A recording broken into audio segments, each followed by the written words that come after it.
ဒီကဘာမြေကြီးဟာဖျားငါးစုပွင့်ပြီးမှပျောက်ကွယ်မှဖြစ်တယ်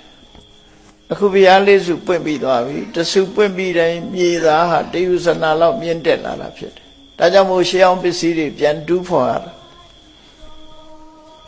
ပထမဆုံးပွင့်တော်မူတဲ့မြတ်စွာဘုရားကကကုတန္တမြတ်စွာဘုရားအဲ့ဒီကကုတန္တမြတ်စွာဘုရားဟာတက်တော်4000တန်းလူသားတွေရဲ့4000လူအသက်4000အသက်ရှည်တဲ့ကာလမှာပွင့်တော်မူခဲ့တာဖြစ်တယ်ဒါကြောင့်မို့မြတ်စွာဘုရားလည်းပဲတက်တော်4000ထိအောင်ကြာရှိစွာလူဘဝမှာလောကသားတို့အတွက်ကြိုးစားဆောင်ရွက်ခဲ့နိုင်တာဖြစ်တယ်ပေါ့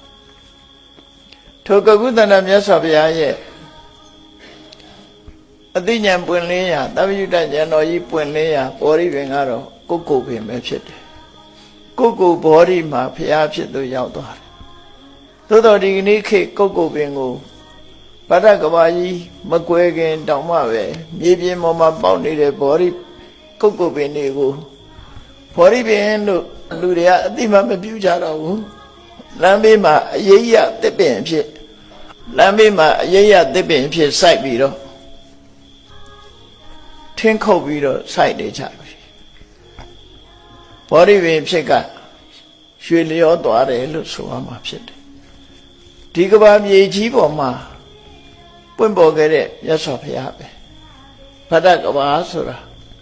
ဒီကဘာမြေကြီးပေါ်မှာပွင့်သွားတယ်မြတ်စွာဘုရားရဲ့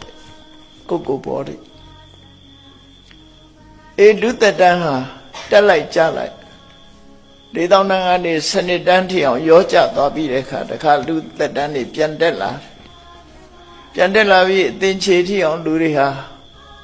ပြင်းကြီးပွဲကောင်းလောက်အောင်သက်ရှည်ပြီးသက်တွေပြန်တိုးကြပြန်တယ်သက်တိုးတာဟာဒုစရိုက်တွေကြောင့်တိုးတာပဲဖြစ်တယ်ဒုစရိုက်ကြောင့်ဘာကြောင့်တိုးတယ်လဲလို့ဆိုရင်လူတွေရဲ့ရှင်တဲ့နှလုံးထဲမှာဖြစ်ပွားတဲ့အကုသိုလ်တရားထိုရင်ထဲကဖြစ်တဲ့အကုသိုလ်တရားကြောင့်ထွက်ပေါ်လာတဲ့စကားသံပြုလုပ်တဲ့အမှုကိစ္စတွေဟာလူလောကလူရဲ့ဂုဏ်သိက္ခာတွေကိုကြာဆင်းစေပြီးတတန်းကိုတိုးသွားစေတယ်